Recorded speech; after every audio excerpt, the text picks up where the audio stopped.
আপনি কি অনেক পরিশ্রম করেও রিজিকে বরকত পাচ্ছেন না? ইসলাম আমাদের এমন কিছু আমল শিখিয়েছে যা আল্লাহর ইচ্ছা রিজিকে বরকত আনতে পারে। আজ জানবেন সহি দলিল ভিত্তিক 5টি গুরুত্বপূর্ণ আমল। 1. বেশি বেশি ইস্তিগফার করা। আল্লাহ বলেন, তোমরা তোমাদের রবের কাছে ক্ষমা চাও। তিনি আকাশ থেকে প্রচুর বৃষ্টি বর্ষণ করবেন এবং ধন সম্পদ ও সন্তান সন্ততি দ্বারা তোমাদের সাহায্য করবেন। সূরা নূহ আয়াত 10-12।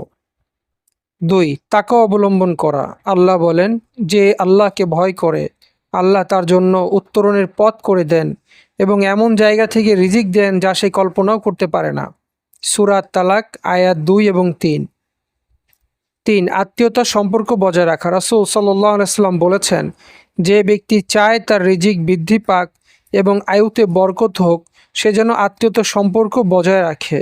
সহিহ বুখারী, সহিহ মুসলিম। 4. দান সদকা করা। রাসূল সাল্লাল্লাহু আলাইহি ওয়াসাল্লাম বলেছেন, দান করলে সম্পদ কমে না।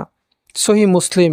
সদকা আল্লাহ সন্তুষ্টি অর্জনের অন্যতম মাধ্যম এবং রিজিকে বরকত আসে। 5. হালাল উপার্জনের চেষ্টা। রাসূল সাল্লাল্লাহু আলাইহি ওয়াসাল্লাম উপার্জনের গুরুত্ব অত্যন্ত জোর দিয়ে বলেছেন, হারাম উপার্জনে সাময়িক লাভ হতে পারে কিন্তু তাতে বরকত থাকে না।